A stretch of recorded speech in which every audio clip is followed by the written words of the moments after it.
নমস্কাৰ সকল Junmoni blogs #food blog আজি বনাম পনীৰ ৰেচিপি আৰু পনীৰখিনি এতিয়া সৰু সৰু পিচকৈ কাটি ল'বলৈ আৰম্ভ কৰিছোঁ আৰু আপোনালোকে ভিডিঅ'টো শেষলৈকে চাই থাকিব যদি ভাল লাগে লাইক কমেণ্ট কৰিবলৈ নাপাহৰিব এতিয়া লগতে আকৌ কেপচিকামো কাটি ল'বলৈ আৰম্ভ কৰি দিলোঁ এয়া কেপচিকামটো গুটিখিনি এৰুৱাই লৈছোঁ আৰু সৰু সৰুকৈ পিচকৈ কাটি ল'বলৈ লৈছোঁ এয়া দেখিছে নহয় এয়া জোখত কাটি লৈছোঁ লগতে আকৌ বিলাহী হৈ পিনে কাটি লৈছোঁ আৰু বিলাহীও বেছি দিলে বেয়া লাগে আৰু বিলাহী কাটিলে সদায় গুটিখিনি পেলাই পিনে কাটিব লাগে ইয়াৰ ধুনীয়াকৈ জোখত কাটি ল'লোঁ এতিয়া আকৌ লগতে এয়া পিঁয়াজটো একেবাৰে সুন্দৰকৈ জোখত কাটি ল'বলৈ আৰম্ভ কৰি দিছোঁ দেখিছে নহয় এয়া আকৌ এই কেৰাহীখন পাতি ৰাখিছিলোঁ গৰম হৈ আছে তেল দি দিছোঁ তাতে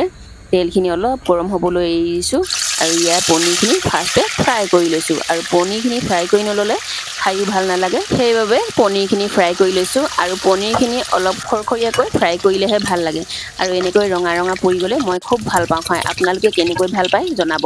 ইয়াত এতিয়া ফ্ৰাই কৰি হৈ যোৱাৰ পিছত এতিয়া এইখিনি প্লেট এখনতে উলিয়াই ৰাখি লৈছোঁ তাতে আকৌ দি দিছোঁ পিঁয়াজখিনি আৰু লগতে আছে জলকীয়া এইপিনে কেপচিকাম আৰু দি দিছোঁ লগতে এয়া বিলাহীখিনি কাটি থোৱা বিলাহীখিনি এয়া দি পিনে ভালদৰে এতিয়া ইয়াতে আকৌ চিলি পাউডাৰ দি দিছোঁ অলপ আপোনালোকে দিবও পাৰে নিজৰ ইচ্ছাই নিদিবও পাৰে এয়া আকৌ হালধি দি দিছোঁ হালধিটো দিবই লাগিব বাৰু ইপিনে দি দিছোঁ আকৌ নিমখ তাৰপিছতে এইখিনি এতিয়া ভালদৰে আকৌ মিক্স কৰি এনেকৈ ভাজি লৈ